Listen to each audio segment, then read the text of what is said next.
नमस्कार. आपण subject P1 learning teaching in childhood and growing अपचा अभ्यास करत आहोत. युनिट नंबर 2ला आपण सुरुवात करत आहोत. Theories and factor on child development. Theories यामध्ये 2.1 आपल्याला अभ्यास करायचा आहे. Theories for child development, childhoods and adolescence in urban, slum, tribal and social backward family. म्हणजे बालक विकासाच्या उपपत्ती, नागरी, झोपडपट्टी, आदिवासी आणि सामाजिक मागासलेल्या कुटुंबातील बालके व कुमार, असा आपला हा टॉपिक आहे. तर मध्ये 2.1 जे दिलेलं आहे थिअरीज फॉर चाइल्ड डेव्हलपमेंट, यामध्ये आपल्याला फ्राईडची सायको ॲनालिटिकल थिअरी अभ्यासाला आहे. त्या थिअरीचा आजच्या ह्या व्हिडिओमधून आपण अभ्यास घेऊ. म्हणून 2.1 पॉईंट मोठा जरी असला, याचे 2 व्हिडिओमध्ये आपण त्याचं विभागणी केलेली आहे. तर सुरुवातीला आपण थिअरीज फॉर चाइल्ड डेव्हलपमेंटची माहिती घेऊया. त्यामध्ये फ्राईड्स सायको ॲनालिटिकल थिअरी जी आहे आपल्याला अभ्यासाला, तिचा अभ्यास आजच्या या व्हिडिओमधून करूया. तर चला पाहूया फ्राईड यांची मनोविश्लेषणात्मक उपपत्ती. आता सिग्मंड फ्राईड हे नाव आपण ऐकलेलं असेल. आता सिग्मंड फ्राईड हा एक नसवैज्ञानिक होता आणि नसवैज्ञानिक असल्या कारणानेच त्याचा जो अभ्यासाचा विषय होता विशेषतः, तो म्हणजे अबोध शक्तीचा. तर अबोध, प्रत्येकामध्ये अशी अबोध शक्ती असते आणि ती व्यक्तीला कोणत्याही वर्तनाला कारणीभूत असतं, असं त्याचं स्पष्ट मत होतं. म्हणून तो एक अबोध शक्तीचा एक अभ्यासक सुद्धा होता. आता ह्या दृष्टीने त्याने त्याचे जे विचार होते व्यक्तीच्या बाबतीत, तर त्याचा त्याने एक सिद्धांत मांडलेला आहे. आता हा सिद्धांत मांडत असताना त्याचं एक मत असं होतं की व्यक्तीचा जन्म होतो, जन्म झाल्याबरोबर तो काही परिपक्व झालेला नसतो, म्हणजे विकासाच्या दृष्टीने.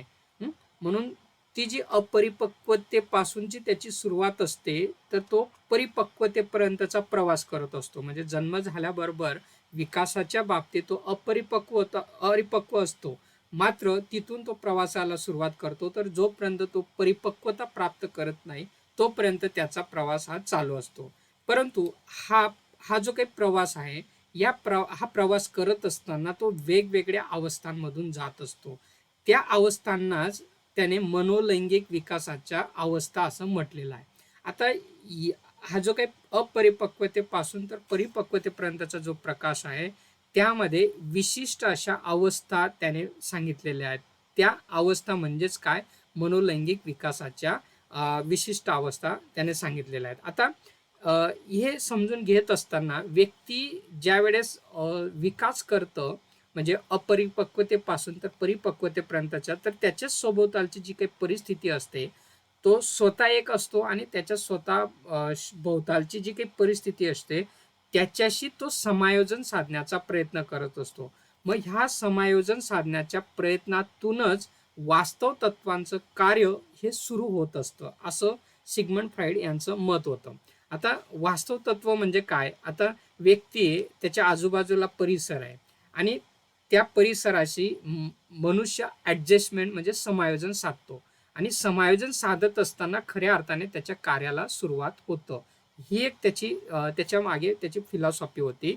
मग आता अपरिपक्वता जे काही पायरी आहे, त्यामध्ये वाढ व विकास प्रक्रिया ही जी काही आहे, ही जन्माबरोबरच सुरू होतात. म्हणजे जन्म झाल्यानंतर लगेच जन्माबरोबरच खऱ्या अर्थाने वाढ आणि विकासाला किंवा ह्या प्रक्रियेला सुरुवात झालेली असते. मग आता ही वाढ आणि विकास हा वेगवेगळ्या अवस्थांमध्ये जातो. मी मागे तुम्हाला सांगितलं. मग आता वाढ आणि विकास प्रक्रियेचे जे काही फलित आहे, म्हणजे चांगला विकास होणं, चांगलं वाढ होणं, हे जे काही फलित आहे, ते फलित मनोलैंगिक विकासाच्या अशा क्रमबद्ध अवस्थांमध्ये आहे, असं सिग्मंड फ्राईडने म्हटलेलं आहे. मग यात मग या जे काही अवस्था आहेत, या अवस्थांमध्येच त्याने सुखाचे आणि दुःखाचे अनुभव असे वर्णिलेले आहेत. यात सुखानुभवाचं जे काही केंद्र आहे, सुरुवातीला ते मुख असतं, त्याच्यानंतर ते गुदकडे ट्रान्सफर होतं, स्थलांतर होतं आणि शेवटी जननेंद्रियांपर्यंत ते जाऊन पोचतं. असा त्याचा प्रवास हा चाललेला असतो. या प्रवासालाच त्याने सायको ॲनालिटिकल थिअरी असं संबोधलेलं आहे. मग आता हा जो काही प्रवास आहे, या घटना ज्या काही घडत आहेत मनोलैंगिक विकासाच्या विविध अवस्थांमध्ये घडत असतात आणि त्याच व्यक्तीच्या खऱ्या अर्थाने व्यक्तिमत्व विकासाला आकार देत असतात. मग आता ह्या ज्या काही अवस्था आहेत, जसे मुखापासून गुदापर्यंत, गुद नंतर जनेंद्रियांकडे ट्रान्सफर होणारे, हे काय मनोलैंगिक या विकासाच्या या अवस्था असतात आणि या अवस्था खऱ्या अर्थाने व्यक्तीच्या वर्तनाला किंवा व्यक्तीच्या विकासाला, व्यक्तिमत्वाला खऱ्या कारणीभूत असतात किंवा आकार देत असतात. आता या अवस्था फ्राईडने पुढील प्रमाणे सांगितलेल्या आहेत, त्या म्हणजे मुखावस्था, गुदावस्था, लैंगिक अवस्था, सुप्तावस्था आणि जनेंद्रिय अवस्था.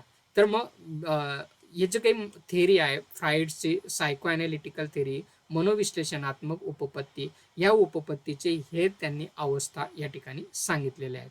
मग ह्या अवस्थांची माहिती आता आपण या ठिकाणी घेऊया. तर पहिली अवस्था आपण आपल्याला सिग्मंड फ्राईडने त्यांच्या सिद्धांतामध्ये सांगितलेलं आहे मुखावस्था.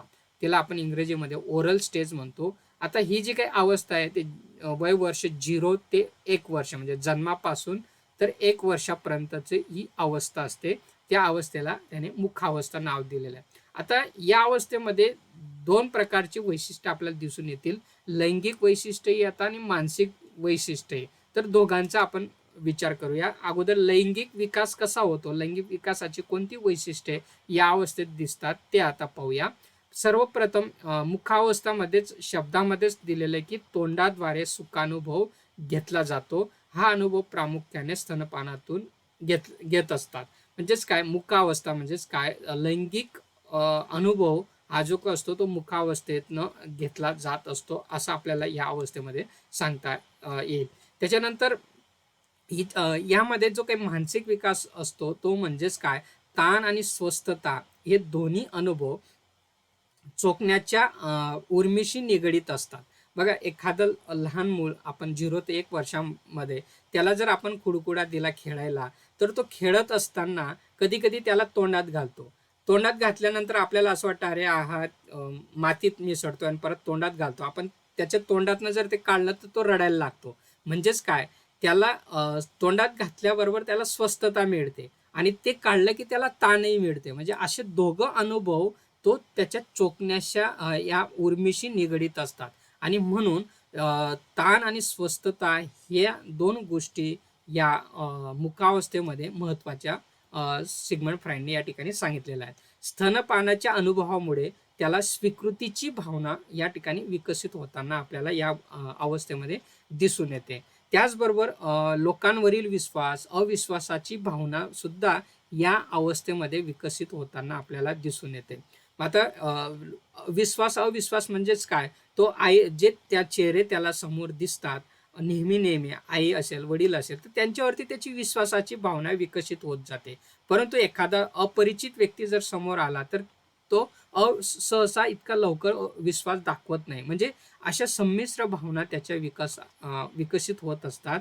आणि ही जी काही अवस्था आहे खऱ्या अर्थाने निष्क्रिय परावलंबन अवस्था आहे, असं अवस्था असते, असे आपल्याला या ठिकाणी सांगता येईल. अशा प्रकारे मुखावस्थेमध्ये लैंगिक विकासही होत जातो आणि मानसिक विकासाची वैशिष्ट्ये आपल्याला या ठिकाणी दिसून येतो. आता लैंगिक या फक्त तोंडाद्वारे सुखानुभव घेण्यापुरती ही अवस्था या ठिकाणी असते. म्हणून सुरुवात व्यक्तीचा विकासामध्ये मुखावस्थेपासून सुरुवात होत असते, असं सिग्मंड फ्राईड या ठिकाणी आपल्याला सांगतो. ही त्याची पहिली स्टेप या मनोलैंगिक विकासाच्या अवस्थेची त्यांनी सांगितलेली. दुसरी अवस्था आहे गुदावस्था. आपण प्रस्तावना पाहत असताना सांगितलं होतं की तोंडापासून सुरुवात होऊन तर ते गुदावस्थेकडे ट्रान्सफर होत असते. म्हणजे आता ते मुखावस्था आपण सुरुवात पाहिले 0 ते 1 वर्षापर्यंत ही असते. दुसरी अवस्था असते गुदावस्था. ह्याचं वय वर्ष असतं 1 ते 3, म्हणजे वय वर्ष 1 पासून तर 3 वर्षापर्यंतची ही अवस्था असते. आता या अवस्थेमध्ये लैंगिक विकासाची काही वैशिष्ट्ये आपल्याला दिसून येतात. यामध्ये जे काही सुखानुभव घेण्याचं जे काही केंद्र आहे ते तोंडाकडून आता गुदाकडे ट्रान्सफर झालेलं असतं. म्हणजे मागच्या अवस्थेमध्ये आपण पाहिलं की तो स्तनपानाच्या अनुभवातून लैंगिक अनुभव चे किंवा सुखानुभवाचा आनंद त्या ठिकाणी घेत असतो. मग या ठिकाणी सुखानुभवाचं जे काही केंद्र आहे आता तोंडाकडून ते गुदाकडे ट्रान्सफर झालेलं असतं. मग आता या ठिकाणी या अवस्थेमध्ये मलमूत्र विसर्जनाच्या क्रियेचे शिक्षण आणि लैंगिक वर्तन नियमन साधण्याचा प्रयत्न या ठिकाणी केला जात असतो. या दोन्ही गोष्टीचं भावनिक परिणाम हा विकासाचा महत्त्वाचा भाग या ठिकाणी असतो. बघा, वय वर्षे 1 ते 3 वर्ष जे मुलं असतात ते मलमूत्र विसर्जनाच्या क्रियेवरचं शिक्षण त्यांना देणं गरजेचं असतं. म्हणजे कधी-कधी झोपेमध्ये सू करणं हे हे या वयातल्या मुलांमध्ये आपल्याला दिसून येतं. काही मुलं 3 वर्षापर्यंत याच्यावरती नियंत्रण साधतात. तो नियंत्रण साधणं म्हणजे त्यांच्यासाठी फार महत्त्वाची बाब असते. मग याच्यातच या बाबतीवरतीच त्यांचा विकास हा अवलंबलेला असतो. म्हणून या दृष्टीनेच आपल्याला लैंगिक विकास त्यांचा दिसून येत असतो. म्हणून या दोन्ही गोष्टींचा भावनिक परिणाम म्हणजे त्यांच्यावरती होताना आपल्याला दिसून येतो. या ठिकाणी आपल्याला सांगता येईल. आता मानसिक विकासाच्या काही महत्त्वाच्या वैशिष्ट्ये आपल्याला या ठिकाणी या अवस्थेमध्ये दिसून येतात. या अवस्थेत मलमूत्र विसर्जनावर जर नियंत्रण त्यांनी साधलं, तर त्यांचा आत्मगौरव वाढत असतो. त्यांना खूप मोठं-मोठं वाटत असतं. म्हणून या अवस्थेत स्वतःच्या सुरक्षिततेबाबतीतही चिंता त्यांना निर्माण होत असते. म्हणून त्यांना सुरक्षितता फक्त त्यांच्या च्या किंवा वडिलांच्या जवळ त्यांना दिसत असते. म्हणून ते या बाबतीत सुद्धा फार चिंतेत असतात. म्हणून कोणत्याही गोष्टीला नकार देणे, यातून त्यांची नकारात्मकता ही आपल्याला दिसून येते. आता या वयातल्या मुलांना जर आपण काही करायला सांगितलं, तर सर्वप्रथम त्यांचा नकारच आपल्याला सुरुवातीला प्राप्त होतो. म्हणजेच काय, नकारात्मकता त्यांच्यामध्ये प्रचंड प्रमाणात या ठिकाणी दिसून येते. म्हणून या अवस्थेत नीटनेटकं कसं राहावं, वक्तशीरपणा कसा राहावा, असे गुण मात्र त्यांच्यामध्ये विकास होताना आपल्याला विशेषतः या ठिकाणी दिसून येत असतात. म्हणजे त्यांना जर आपण सांगितलं, की या वेळेवर उठावं, तर ते त्या प्रयत्न करतात. म्हणजे ते तितके आज्ञाधारी सुद्धा असतात आणि नीटनेटकं जे त्यांना सांगितलं तसंच ते करण्याचा प्रयत्नसुद्धा या काळामध्ये, या अवस्थेमध्ये करताना दिसतात. परंतु या अवस्थेचं महत्त्वाचं म्हणजेच काय, की या ठिकाणी मलमूत्र विसर्जन आणि त्याचं जे काही सुखानुभवाचं जे केंद्र असतं, ते गुदाकडे या ठिकाणी आता ट्रान्सफर झालेलं असतं. हे आपल्याला या ठिकाणी महत्त्वाचं सांगता येईल. ही झाली दुसरी स्टेज. आता तिसरी स्टेज मनोलैंगिक विकासाच्या अवस्थेमध्ये जी आहे, ती म्हणजे लैंगिक अवस्था, फालिक स्टेज आपण ज्याला म्हणतो. वय वर्ष 3 ते 5 हा कालखंड या अवस्थेचा असतो, असं सिग्मंड फ्राईड यांनी आपल्याला सांगितलेलं आहे. आता या ठिकाणी लैंगिक विकासाची काही वैशिष्ट्य आपल्याला दिसून येतात. यामध्ये या अवस्थेमध्ये आनंद घेण्याचं जे काही क्षेत्र असतं, ते लैंगिक इंद्रियाभोवती केंद्रित होते. बघा, मागच्या 2 अवस्थांमध्ये आपण पाहिलं, की पहिल्या अवस्थेमध्ये तोंडाद्वारे सुखानुभव घेतला जातो. नंतर दुसऱ्या अवस्थेत आपण मध्ये पाहिलं, की गुदाद्वारे सुखानुभवाचं केंद्र निर्माण होतं आणि तिसऱ्या अवस्थेमध्ये आपण पाहतो, की लैंगिक इंद्रियाभोवती त्याचा आनंद घेण्याचं केंद्र हे निर्माण या ठिकाणी झालेलं असतं. म्हणजेच या अवस्थेत मुलांना लैंगिक भेदाची जाणीव या ठिकाणी व्हायला लागते. म्हणजे मी मुलगा आहे, मुलीला मुलीची जाणीव व्हायला लागते किंवा मुलगा-मुलगीमध्ये भेद का असतो, त्याचीही जाणीव या मुलांना या ठिकाणी व्हायला लागते. म्हणून दोन्ही पालकांच्या प्रेमभावनेचीही जाणीव या मुलांना होत असते. दोन्ही पालक म्हणजे आई आणि वडील या दोघांच्या प्रेम भावनेची जाणीव या मुलांना होताना दिसते. परंतु हे होत असताना एक गोष्ट मात्र या ठिकाणी घडत असते, ती म्हणजे प्रेमभावना जी आई-वडिलांच्या प्रती असते, ती विरुद्ध लिंगी पालकांबाबत अधिक प्रकर्षाने आपल्याला जाणवू लागते. उदाहरणार्थ, एखादा मुलगा जर असेल, तर मुलाला आईकडे जास्त तो प्रकर्षाने जाऊ लागतो किंवा मुलगी असेल, तर ती वडिलांकडे जास्त प्रकर्षाने जाऊ लागते. यालाच सिग्मंड फ्राईडने इडिपस कॉम्प्लेक्स आणि इलेक्ट्रा कॉम्प्लेक्स असे नावं दिलेले आहेत. आता इडिपस कॉम्प्लेक्स म्हणजे काय? मुलगा ज्यावेळेस आईकडे जास्त प्रकर्षाने जाऊ लागतो किंवा प्रेमभावना जास्त दाखवतो, त्याला त्याने इडिपस कॉम्प्लेक्स म्हटलेलं आहे. आणि इलेक्ट्रा कॉम्प्लेक्स म्हणजे काय? मुलगी जर वडिलांकडे जास्त प्रकर्षाने जात असेल, तर तिला इलेक्ट्रा कॉम्प्लेक्स असं नाव सिग्मंड फ्राईडने या ठिकाणी दिलेले. म्हणजे थोडक्यात विरुद्ध लिंगी पालकांबाबत जास्त आकर्षण आपल्याला या मुलांमध्ये दिसून येत असतं. अशी लैंगिक विकासाची काही वैशिष्ट्ये आपल्याला या अवस्थेमध्ये दिसून येतात. त्याचबरोबर काही मानसिक विकासाची वैशिष्ट्ये सुद्धा आपल्याला या ठिकाणी दिसून येतात. जसं विरुद्ध लिंगी पालकांबाबत जी काही प्रेम भावना वाढत असते, ती समलिंगी पालकांबाबत शत्रुत्व सुद्धा वाढते. या अनुभवामुळे त्यांच्यामध्ये कधी ओढ आणि कधी शत्रुत्व अशी संमिश्र भावना निर्माण व्हायला लागते. म्हणजे जसं आपण मागे पाहिलं, की इडिपस कॉम्प्लेक्स आणि इलेक्ट्रा कॉम्प्लेक्स हे वाढत असताना मग जे काही विरुद्ध लिंगीच्या पालकांबाबत जी प्रेम भावना वाढते, परंतु त्याच्यासोबतच समलिंगी पालकाबाबत शत्रुत्व सुद्धा वाढायला तयारी म्हणजे वाढ होत असते. म्हणजेच काय, एका पालकासोबत ओढ आणि एका पालकासोबत शत्रुत्व अशी संमिश्र भावना या मुलांमध्ये विकसित होताना आपल्याला दिसून येते.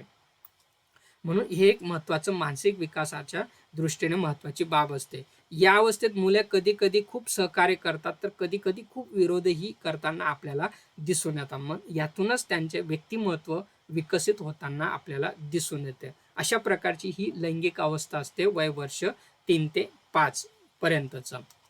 तर पुढची अवस्था या ठिकाणी सिग्मंड फ्राईड यांनी सांगितली, ती म्हणजे सुप्त अवस्था किंवा सुप्त कामुकता असंही त्याला म्हटलं जातं. वय वर्ष 5 ते 12.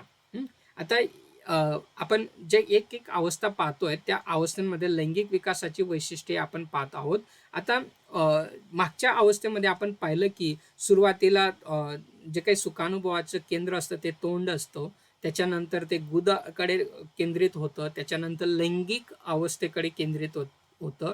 आता मात्र ही अवस्था जी असते ती लैंगिक शांततेचा काळ म्हणूनही ओळखला जातो. म्हणजे ही अवस्था सुप्त असते. लैंगिक भावना ज्या असतात त्यांच्या सुप्त अवस्थेमध्ये दडलेल्या असतात. म्हणून या अवस्थेत मुले समलिंगी पालकांशी तादात्म्य साधण्याचा प्रयत्न करतात. जसं मागच्या अवस्थेमध्ये आपण पाहिलं की इडिपस कॉम्प्लेक्स हा जो काही तयार होत होता, तो मात्र आता दोघं पालकांशी ते तादात्म्य म्हणजे प्रेमभावना साधण्याचा प्रयत्न या ठिकाणी करताना आपल्याला दिसून येतात. त्याचबरोबर बालकांच्या प्रेमभावनेत घरातील व्यक्तींप्रमाणे बाहेरील व्यक्तींचाही समावेश होताना आपल्याला या ठिकाणी दिसून येतो. म्हणजे वय वर्ष 5 ते 12 मध्ये जसं आई-वडिलांबरोबर राहत असताना इतर बाहेरच्या लोकांशी त्यांचा संपर्क यायला लागतो आणि त्यांच्यासोबतही ते प्रेम भावनेने राहताना आपल्याला दिसून येतात.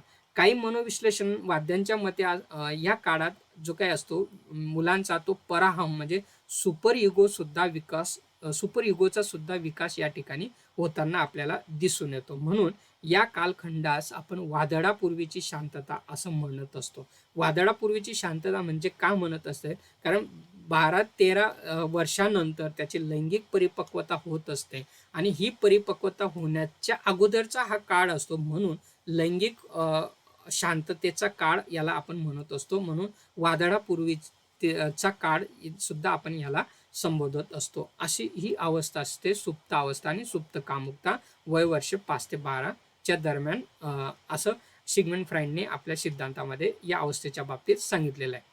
पुढची अवस्था सिग्मंड फ्राईड यांनी आपल्या उपपत्तीमध्ये दिलेली मनोलैंगिक विकासाच्या मध्ये, तर ती आहे जननेंद्रिय अवस्था म्हणजे जेनिटल स्टेज वय वर्ष 12 ते 18 वर्ष. आता यामध्ये लैंगिक विकास आपल्याला मुलांचा विशेषतः दिसून येतो की या अवस्थेच्या सुरुवातीला जनन ग्रंथीचे कार्य खऱ्या अर्थाने सुरुवात होत असते. म्हणजे वय वर्ष 12 ते 18च्या दरम्यानमध्ये. मग जनन ग्रंथींचे कार्य सुरू झाल्यामुळे त्यांच्या लैंगिक परिपक्वता प्राप्त होत असते आणि ही लैंगिक परिपक्वता प्राप्त झाल्यामुळे लैंगिक समागमाची इच्छा सुद्धा त्यांच्या वाढीस लागताना आपल्याला दिसून येते. मग आता ह्या महत्त्वाची बाब या ठिकाणी लैंगिक विकासाची आपल्याला दिसून येते. त्याचबरोबर मानसिक विकास होत असताना या अवस्थेत भिन्न लिंगीचं आकर्षण या ठिकाणी वाढू लागतं. त्यामुळे भिन्न लिंगी व्यक्तीशी सुसंवाद साधण्याचाही प्रयत्न या ठिकाणी मुलगा किंवा मुलगी करण्याचा प्रयत्न करतं. मनामध्ये अशी भावना दडलेली असते की समागमाची प्रबळ भावना सुद्धा त्यांच्या निर्माण होत असते. म्हणून यातून त्यांचा मानसिक विकास होताना आपल्याला दिसून येतो. मग या अवस्थेत व्यक्ती यातून आनंद मिळवू पाहत असते. म्हणजे समागमाची भावना निर्माण होते आणि समागम करून आनंद मिळवण्याची इच्छा सुद्धा या कालखंडामध्ये विकसित होताना आपल्याला दिसून येते. म्हणून या अवस्थेला जनेंद्रिय अवस्था असं सिग्मंड फ्राईडने आपल्याला या ठिकाणी सांगितलेलं आहे. म्हणून मनोलैंगिक विकासाची ही अत्यंत महत्त्वाची आणि परिपक्वता प्राप्त करणारी म्हणजे लैंगिकदृष्ट्या परिपक्वता प्राप्त होणारी ही अवस्था आहे. म्हणून या अवस्थेला त्याने जास्त महत्त्व दिलेलं आहे. आता या सगळ्या अवस्थेमधून जात असताना ज्या 5 अवस्था आपल्याला सिग्मंड फ्राईडने सांगितल्या, या सगळ्या अवस्थेमध्ये जात असताना जसं सुरुवातीला सांगितलं की व्यक्तीचा जन्माच्या अगोदर जी अपरिपक्वता असते आणि परिपक्वतेपर्यंतचा जो काही प्रवास होत असतो, त्या प्रवासामध्ये अशा ह्या 5 अवस्थांचा समावेश त्याच्या व्यक्तिमत्व विकासावर ते परिणाम करत असतात. या प्रत्येक अवस्थेमध्ये व्यक्ती कसं वर्तन करतो आणि कसे त्या परिस्थितीला सामोरे जात असतो याचा त्याच्या विकासावरती प्रचंड परिणाम होताना दिसून येतो. म्हणून सिग्मंड फ्राइड या ठिकाणी म्हणतो की जन्मताच मानवामध्ये असंख्य प्रमाणात कामचेतना या असतात.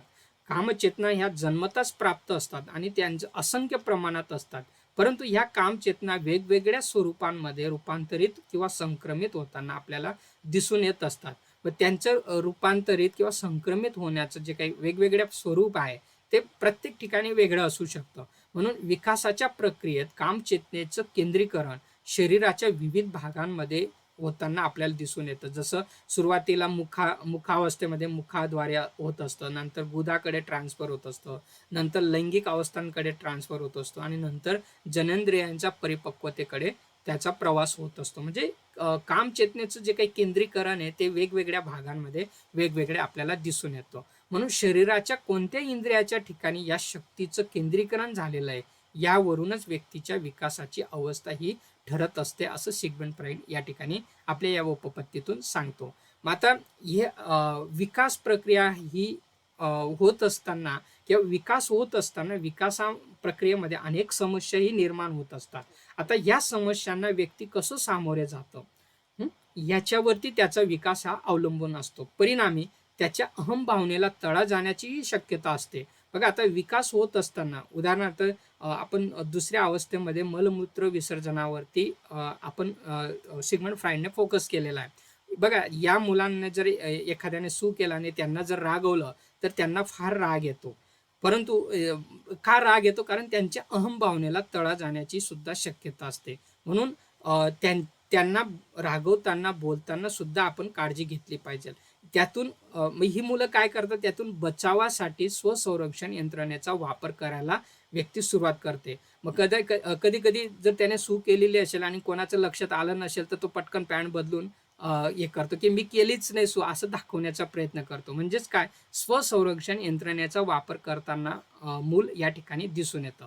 परंतु म्हणून त्याच्या अहम भावनेला तडा जाण्याची सुद्धा शक्यता या ठिकाणी नाकारता येत नाही. मग ह्या ज्या काही स्वसंरक्षण यंत्रणेचा तो वापर करतो त्यामध्ये वृथासमर्थन असेल, प्रतिपूरण असेल, प्रक्षेपण असेल, तादात्म्यकरण असेल, निरोधन असेल, दमन असेल, अशा विविध संरक्षण यंत्रणेचा वापर मूल या ठिकाणी करत असतं. वृथासमर्थन म्हणजे काय, काहीतरी खोटं सांगणे, खोट्याला समर्थन करणे. प्रतिपूरण म्हणजे एखादी गोष्ट सरळ मार्गाने मिळाली नसेल तर दुसऱ्या मार्गाने पूर्ती करणे.